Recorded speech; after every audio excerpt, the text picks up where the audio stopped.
नमस्कार। त्रिनेत्र चूरू अपडेट लेकर हाजिर हूं मैं विनीता शर्मा और आइए अब नजर डालते हैं आज के अपडेट्स पर। राजस्थान में कोरोना वायरस के बढ़ते मामलों के बीच मुख्यमंत्री अशोक गहलोत ने एक बड़ा फैसला लेते हुए राजस्थान की सीमाओं को सील करने के निर्देश दिए हैं।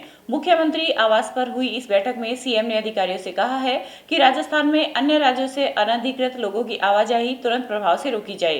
प्रदेश की अंतर्राज्यीय सीमाओं को सील कर रेगुलेट किया जाएगा, जिससे राज्य सरकार की ओर से निर्धारित प्रक्रिया को अपनाकर ही अधिकृत व्यक्ति प्रदेश में प्रवेश कर सकता है।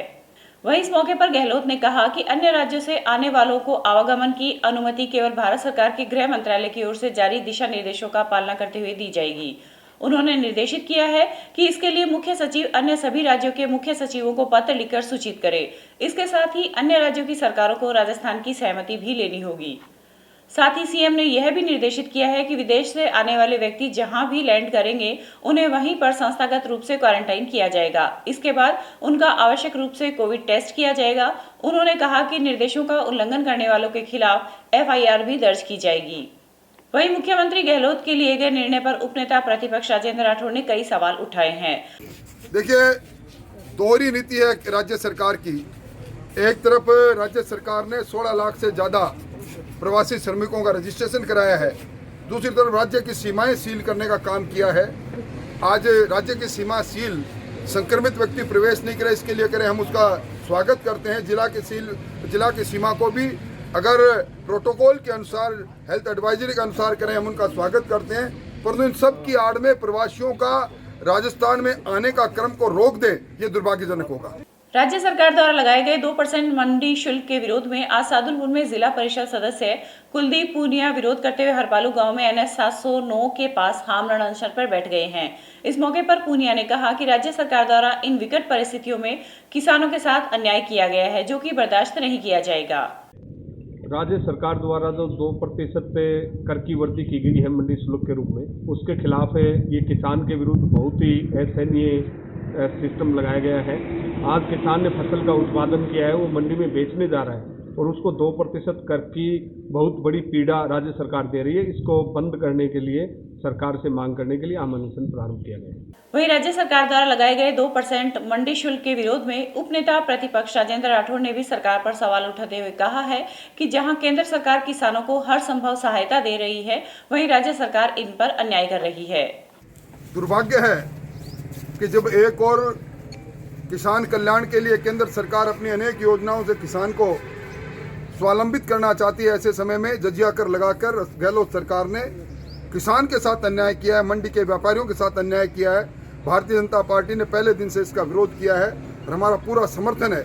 और हम मांग करते हैं कि इन्होंने जन घोषणा पत्र में कहा था कि हम सभी करों को सुसंगत करेंगे, कम करेंगे और बढ़ाने का काम किया है।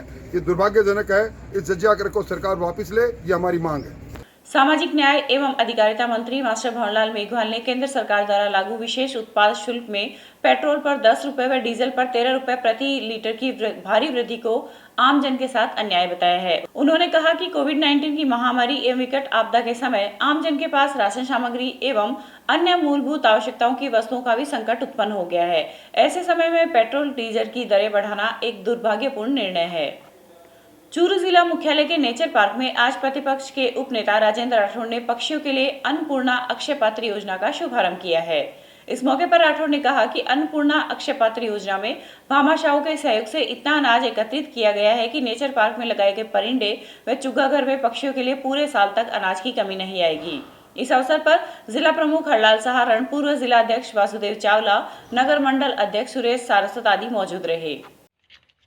अक्षय पात्र अन्नपूर्णा योजना, इस कार्यक्रम के साथ उन मूक पक्षियों को संवेदनाओं के साथ उनकी सेवा का संकल्प जुड़ा है और इस कार्य का प्रारंभ किया हमने आज पूरे राजस्थान में प्रसिद्ध नेचर पार्क से। नेचर पार्क में हमने परिंदा और पालक इस योजना का शुभारंभ किया था। अब वर्ष पर्यंत ये संकल्प हमारा, ये अक्षय पात्र कभी खाली नहीं रहेगा। यहाँ के पक्षियों को पूरे वर्ष पर्यंत दाना मिलता रहे, इसका प्रबंध और इस योजना का शुभारंभ आज के शुभ दिन हमने किया है। और इसमें भामाशाह उन्होंने अपना योगदान दिया। इसका शुभारंभ करने वाले भामाशाह है पवन जी गोटेवाड़ा, जिन्होंने इसको प्रारंभ किया है। मैं उनको धन्यवाद और साधुवाद देना चाहूँगा। और इसी प्रकार ये प्रेरणा निरंतरता से चलती रहेगी। हमारा संकल्प है और विशेष तौर पर पवन जी ने कहा कि ये पात्र कभी खाली नहीं रहेगा, और मेरा और मेरे साथियों का संकल्प है कि पात्र कभी खाली रहे नहीं और लगातार इन पक्षियों को यहाँ से दाना चुगा मिलता रहे। इसी योजना के साथ हमने आज इसका शुभारंभ किया। वहीं उपनेता प्रतिपक्ष राठौड़ की प्रेरणा से आज चरण पादुका समर्पण कार्यक्रम का आगाज लहर फुटवेयर कंपनी के दानदाता राजकुमार अग्रवाल व रमेश चंद्र अग्रवाल के सौजन्य से 6100 चरण पादुका को चूरू विधानसभा के बाहरी राज्यों से आए श्रमिकों में वितरित की गई। एक और सेवा का प्रकल्प उन गरीबों के लिए, विशेषतः उन प्रवासी श्रमिकों के लिए जो लगातार 1.25 महीने तक उस स्थान पर रहे जहां वो पहले अपनी मजदूरी किया करते थे और लॉकडाउन के अंदर अब अपने घर की ओर लौट रहे हैं। उनको चरण पादुका के रूप में हम लोगों ने संकल्प लिया है कि ऐसे लोगों को हम एक एक जोड़ी चप्पल देंगे। मैं धन्यवाद देना चाहूँगा लहर फुटवेयर को, जिन्होंने हमारे आग्रह पर पहली खेप में 6100 चप्पलों की जोड़ी भेजी है। हमारे शेखावाटी के प्रवासी राजेंद्र कुमार जी जो इस संस्था के संचालक है, उन्होंने इसमें सहयोग किया। हमारा ये प्रकल्प चलता रहेगा जब तक किसी भी श्रमिक के पैरों में हम नंगे पांव देखेंगे। उन्हें चप्पल पहनाने का काम, चरण पादुका पहनाने का काम हमारी संस्कृति के अनुसार हम लोगों ने इस काम को हाथ में लिया। इसको हम चलाते रहेंगे।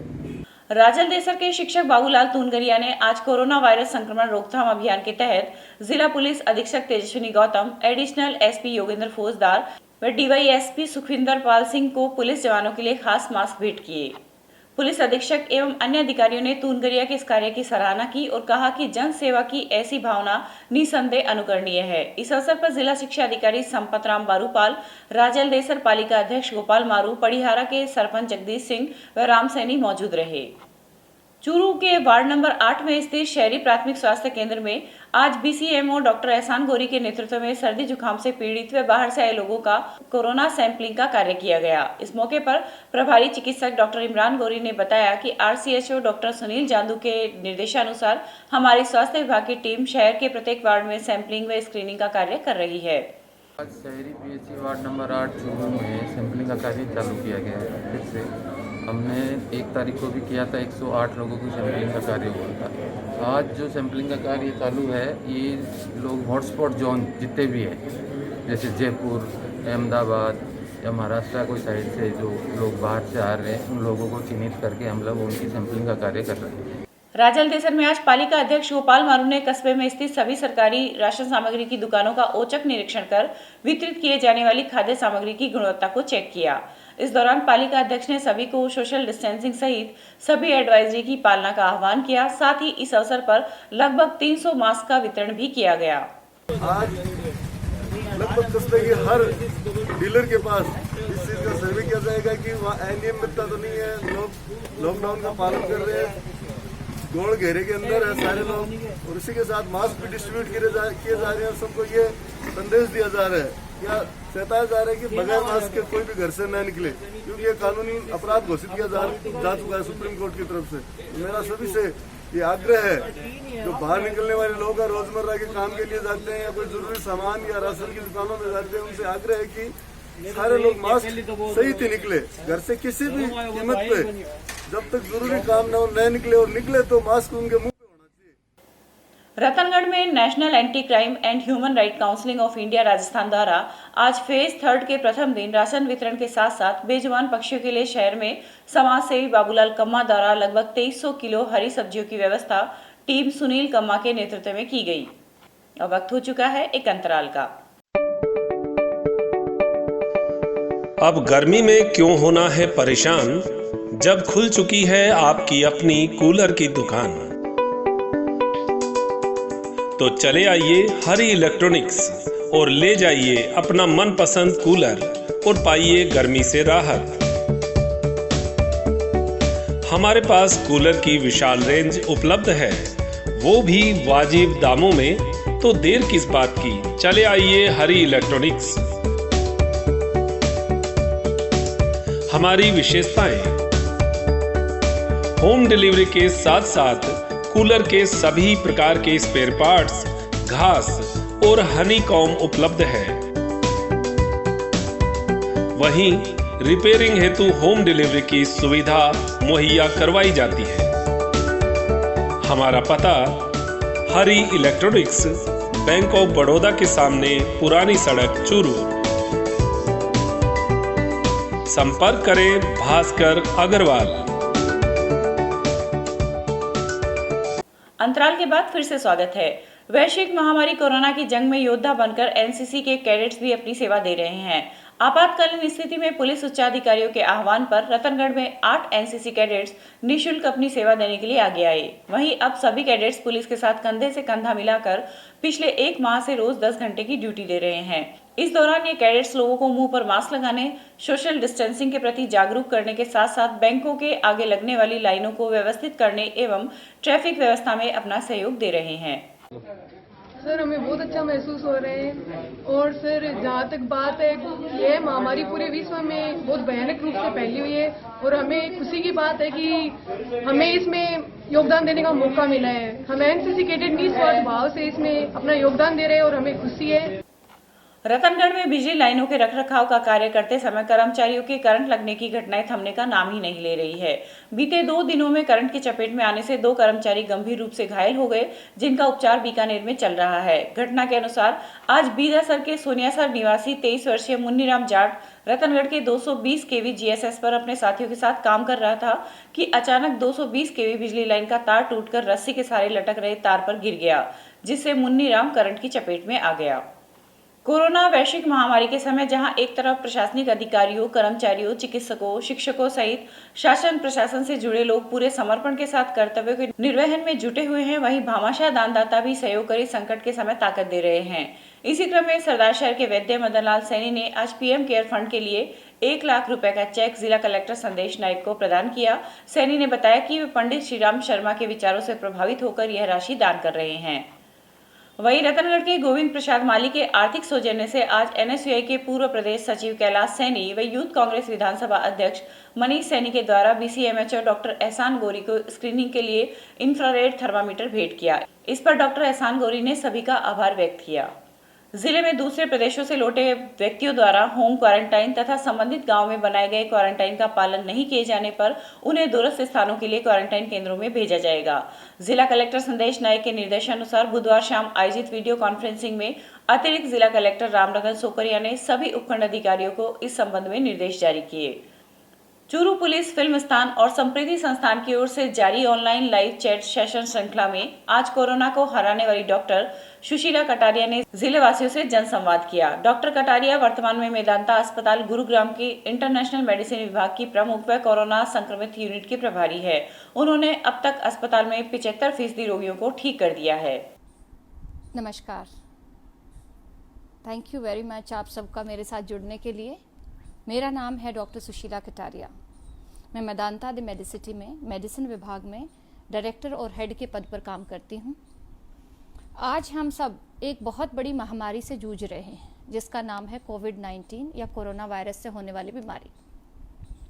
और मैं आप सब के साथ जुड़ी हूँ कि ताकि मैं उस बीमारी के बारे में आपको सही जानकारी दे सकूं। जितना मैंने इसके बारे में अध्ययन किया है, जितना मैंने पढ़ा है, तो मैं उस सब के बारे में आपसे बात करना चाहती हूँ। ये क्या है, ये कोविड-19 की बीमारी आखिर है क्या? नवंबर के अंत में या दिसंबर के बिगनिंग में चीन का एक शहर है वुहान शहर, उसमें लोगों को कुछ निमोनिया से, कुछ सीरियस और कुछ हल्की लंग इन्फेक्शंस होने शुरू हुए। तो बाद में जांच के बाद पाया गया कि ये एक बीमारी है जो इस तरह के वायरस से है जो पहले कभी नहीं देखा गया था। और अध्ययन के बाद पता चला कि ये कोरोना फैमिली का होने वाला एक वायरस का इन्फेक्शन है। अब कोरोना फैमिली क्या है? कोरोना जैसे एक परिवार होता है और परिवार में भिन्न भिन्न सदस्य होते हैं, तो इसी तरह कोरोना की बीमारी में भी भिन्न भिन्न सदस्य हैं जिनसे बीमारी हो सकती है। हल्का खांसी जुकाम भी हो सकता है और बहुत सीवियर सांस लेने में दिक्कत की बीमारी भी हो सकती है। जो बीमारी चीन से शुरू हुई आज पूरी दुनिया में फैल चुकी है। इससे लाखों लोग पीड़ित हैं और लाख से ऊपर पेशेंट्स की डेथ भी हो चुकी है। हम आज बताएंगे और साथ साथ मैं आपके कमेंट्स भी लेती रहूँगी, आपके कुछ सवाल होंगे तो वो भी हम देखेंगे। पहले मैं बताना चाहती हूँ कि ये इसके लक्षण क्या हैं, क्योंकि ये वायरस से होने वाली बीमारी है। तो खांसी, जुकाम, बुखार, गला खराब, सिर दर्द, 80% लोगों को या तो कोई लक्षण नहीं होता या बहुत ही माइल्ड लक्षण होते हैं, और 20% लोगों में सांस की दिक्कत होना, वेंटिलेटर की ज़रूरत पड़ना, खून में थूक में खून आना, इस तरह के लक्षण हो सकते हैं। 80% लोग माइल्ड बीमारी से होंगे, 20% लोग ऐसे होंगे जिनको अस्पताल में केयर की ज़रूरत होगी, और उस 20 में से आधे ऐसे होंगे 10% जिनको कि वेंटिलेटर की ज़रूरत पड़ सकती है। ये तो है एक मेडिकल टर्मिनोलॉजी पर इसको हम बचें कैसे, नॉर्मली हम कैसे बचें। आप सुन रहे हैं, अखबारों में भी पढ़ रहे हैं कि भाई सोशल डिस्टेंसिंग करिए, लॉकडाउन किया गया है। क्यों किया गया है? ताकि देखो, वायरस के अपने कोई पाँव नहीं होते, वो एक छोटा सा जीवाणु कीटाणु होता है जिसकी धीरे धीरे वो आप जब एक व्यक्ति के शरीर में जाता है तो उसके शरीर से जो खांसी या छींक के साथ जो बलगम निकलता है उसके छोटे छोटे ड्रॉपलेट्स होते हैं। जब ये ड्रॉपलेट्स किसी दूसरे व्यक्ति के सांस लेने के क्षेत्र में चले जाते हैं, या हम किसी सरफेस के ऊपर खांस या छींक देते हैं और दूसरा इंसान आता है, उस पर हाथ लगाता है और वो अपने फेस एरिया में लगा लेता है, तो ये स्प्रेड करती है। तो ड्रॉपलेट क्या होते हैं? छोटे छोटे थूक के कण, और सरफेस कोई भी सरफेस हो सकता है, उसको फॉर्माइट बोलते हैं। पहले हम ये जानेंगे कि भाई किस वजह से हो रहा है, तभी तो हम प्रिवेंटिव स्टेप्स ले पाएंगे। सो प्रिवेंटिव स्टेप्स के कारण वो लेते रहेंगे। अच्छा, हमारे साथ साथ मैं जनरल जानकारी भी देती रहूँगी। हमें आ रहा है कि हम कौन कौन से वो साधारण टिप्स हैं जो ले सकते हैं जिससे हम बच सकते हैं। तो वो जो साधारण टिप्स हैं जिनको करके हम बच सकते हैं, ये है कि एक जो ड्रॉपलेट का सर्कल है वो लगभग 1 मीटर के दायरे में होता है। तो एक सोशल डिस्टेंसिंग की, बहुत सट के ना बैठें, सट के ना रहें, इकट्ठे ना रहें, सोशल डिस्टेंसिंग करें। दूसरा ये है कि बाहर निकलते टाइम कोई भी इंसान खांस या छींक रहा है या जोर से बात कर रहा है तो उसके मुंह से जो निकलने वाले थूक के कण हैं वो कम हो जाएंगे अगर हम सब लोग मास्क पहनेंगे तो अगर बाहर जाना है, क्योंकि हम बहुत लंबे समय तक तो लॉकडाउन में नहीं रह सकते हैं, सो इसके लिए हमें बाहर भी जाना होगा, तो हम सब मास्क पहने, सोशल डिस्टेंसिंग का वो करें, और साथ में ये है कि हम अपनी इम्यूनिटी को बेहतर करें। घबराएं नहीं। सावधान रहने में और घबराने में बहुत फर्क रहता है कि हम घबराएं नहीं। ये बीमारी जरूर तन की है लेकिन सारी लड़ाई मन की है। सो आप घबराइए नहीं, पैनिक नहीं करिए, रॉन्ग इन्फॉर्मेशन को इधर उधर सर्कुलेट नहीं करिए, मास्क पहन के रखें, अपने खान पान का ध्यान रखें। एक बात मैं आपको ज़रूर कहना चाहूँगी ख़त्म करने से पहले कि ये जो कोरोना की महामारी है, ये दुनिया का अंत तो कतई नहीं है। We definitely will overcome this. जब ये ख़त्म होगी, we will be wiser than before. हम पहले से ज़्यादा बुद्धिमान होके निकलेंगे। बस हमें इस थोड़ा सा जो समय है, ये समय सही तरीके से इस्तेमाल करना है, हमें अपना मानसिक संतुलन सही से रखना है और मदद करनी है। जो आपसे अनफॉर्चुनेट हैं, मतलब ऐसे लोग हैं कि जिनको आप जितने रिसोर्सेज हैं उतने नहीं हैं, तो उनको हम थोड़ा सा अगर मदद करेंगे, सो ये 3, 4, 6 महीने कैसे निकल जाएंगे पता भी नहीं चलेगा। And will definitely come out to be more wiser after this. इस पूरे संवाद को सुनने के लिए आप चूरू एसपी के फेसबुक पेज पर विजिट कर सकते हैं। ये था आज का चूरू अपडेट। कल फिर हाजिर होंगे नई अपडेट के साथ। अब दीजिए इजाजत। नमस्कार।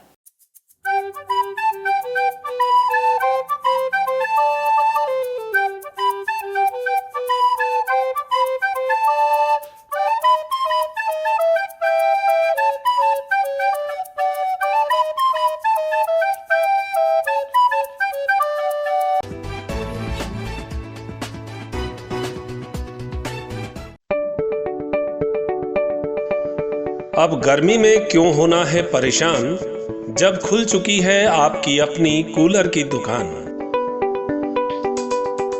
तो चले आइए हरी इलेक्ट्रॉनिक्स और ले जाइए अपना मनपसंद कूलर और पाइए गर्मी से राहत। हमारे पास कूलर की विशाल रेंज उपलब्ध है, वो भी वाजिब दामों में। तो देर किस बात की, चले आइए हरी इलेक्ट्रॉनिक्स। हमारी विशेषताएं: होम डिलीवरी के साथ साथ कूलर के सभी प्रकार के स्पेयर पार्ट्स, घास और हनीकॉम उपलब्ध है। वहीं रिपेयरिंग हेतु होम डिलीवरी की सुविधा मुहैया करवाई जाती है। हमारा पता हरी इलेक्ट्रॉनिक्स, बैंक ऑफ बड़ौदा के सामने, पुरानी सड़क, चूरू। संपर्क करें भास्कर अग्रवाल।